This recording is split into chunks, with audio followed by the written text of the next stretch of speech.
মটকায় ভরা গরিবের খাবারই এখন খায় বড় লোকেরা। মাটির নিচ থেকে তোলা হয় এসব মটকা। এই মটকার ভেতরে থাকে শুটকি।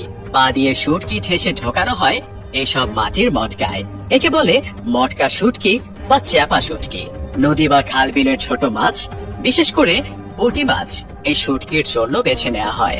মাছ ধরার পর ভালো মানের পুঁটিগুলো আলাদা করে লবণ মাখিয়ে রাখা হয়।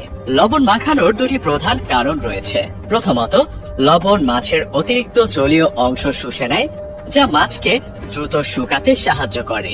দ্বিতীয়ত, এটি মাছি ও অন্যান্য পোকামাকড়ের উপদ্রব থেকে মাছকে রক্ষা করে। অবশ্য অনেকে লবণ ছাড়াও শুটকি তৈরি করে থাকেন। মাছ শুকানোর কাজটি ঐতিহ্যগতভাবে খোলা জায়গায় বাঁশের চাটাইয়ের উপর বা বাঁশের তৈরি উঁচু মাচার উপর করা হয়।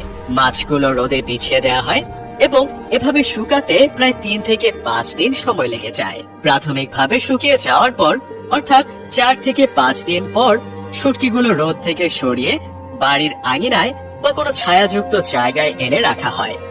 এখানে সেগুলোকে আকার অনুযায়ী বাছাই করা হয়। তুলনামূলকভাবে বড় আকারের শুটকিগুলো চাপা শুটকি তৈরির জন্য নির্বাচন করা হয়।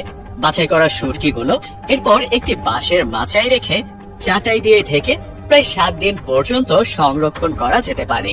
পরবর্তী ধাপে চাপা প্রস্তুতকারীরা শুটকির মালিকদের কাছে থেকে এই বাছাই করা শুটকি সংগ্রহ করে।